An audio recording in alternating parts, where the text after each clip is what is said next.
In front of me is CUBOT X70 and today I would like to show you how you can switch on and use voice typing. You need to begin by launching your keyboard.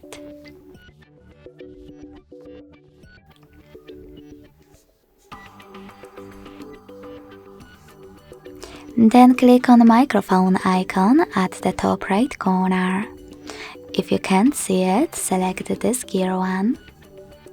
Click on voice typing and use this switcher next to voice typing to activate it.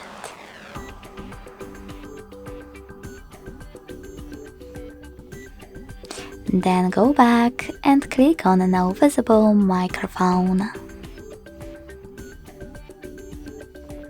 If you never used it before, select while using the app in the pop-up and click on microphone again to start typing.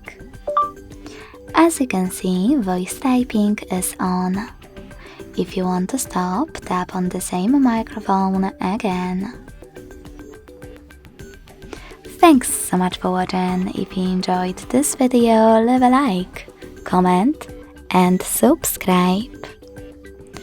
Bye!